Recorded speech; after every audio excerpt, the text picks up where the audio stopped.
Volunteer to Be Debt-Free program is currently being lobbied by the Alberta Students' Executive Council. The group has met with the Education Minister to talk about implementing the program, which could help thousands of students in Alberta. Guptill began hooping right here in her front yard. Friends and neighbors even began hooping with her. There was so much interest that the couple decided to start their own business. Do you have what it takes to be on top? Well, 18 ladies from NAIT think they do, and they're competing in the school's newest competition, NAIT's Next Top Model, to prove it. The winner gets a one-year modeling contract with Blonde Talent Agency. To vote, go to naitsa.ca/models. New trends emerged from the Rocky Mountain Wine and Food Festival this weekend, including new varieties of wine and experimental flavor dishes. Canadian singer-songwriter Chantal Kreviatek came to Edmonton this week. She sat down with me to talk about her latest tour, performing with a live orchestra, and what fans can expect to see from her next. It's a webcam that people lined up to get all across the continent, including here in Edmonton. That's it for entertainment. Back to you, Nicole and Kirsten. If students are interested in the baking program, then they can go to nait.ca for more information. Well, one concern has been about the name of the proposal, Volunteer to Be Debt-Free, when volunteering with monetary reimbursement goes against the point of giving back without reward. For NAIT Newswatch, I'm Linda Hoang.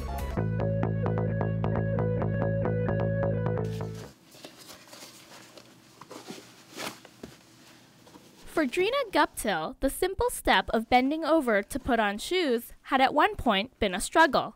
Guptill is morbidly obese. Up until a few months ago, she weighed over 300 pounds, suffered from hip pain, and found that exercise wasn't working for her.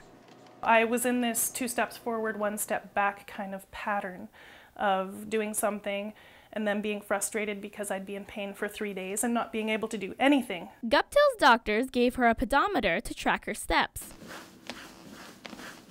She was told 10,000 steps was the daily average for an adult. But Guptill's daily average only ended up being 800. Realistically, probably there was a point every single day where I wanted to give up. But husband Warren wouldn't let her.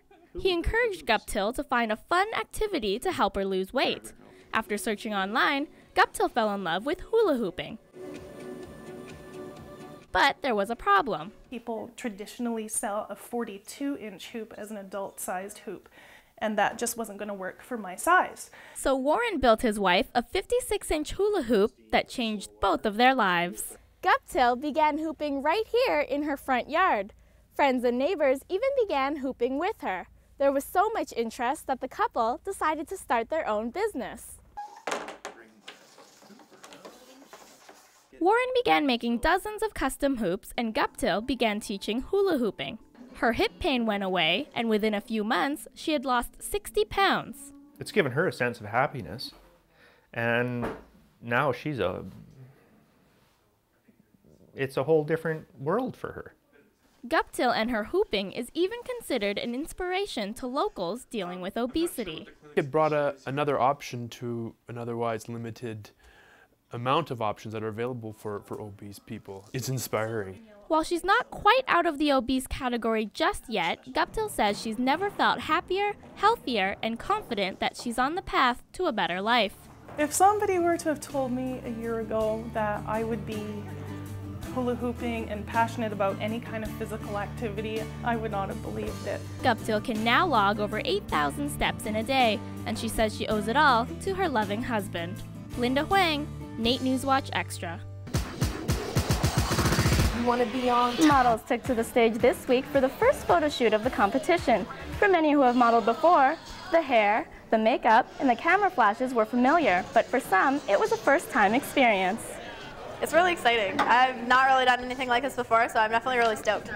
The public can vote online for their favorite models each week until a final runway show on November 24th.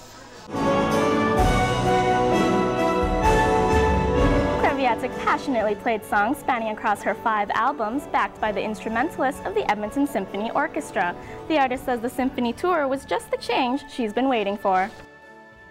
Everything kind of has aligned and has given me this amazing positive push in a direction of feeling really compelled and empowered with regard to music again. She says the orchestra adds to the overall concert experience, and after performing to a sold-out audience at the Winspear Center, she hopes to return to Edmonton soon. And with the tour now over, Kreviatek says fans should keep their ears open for a new song she's been writing. Joe Cocker just cut a song of mine that I wrote with my friend Togs that's amazing, and I heard it for the first time the other day and it moved me so much. So people should look out for a song called So by Joe Cocker. It's amazing.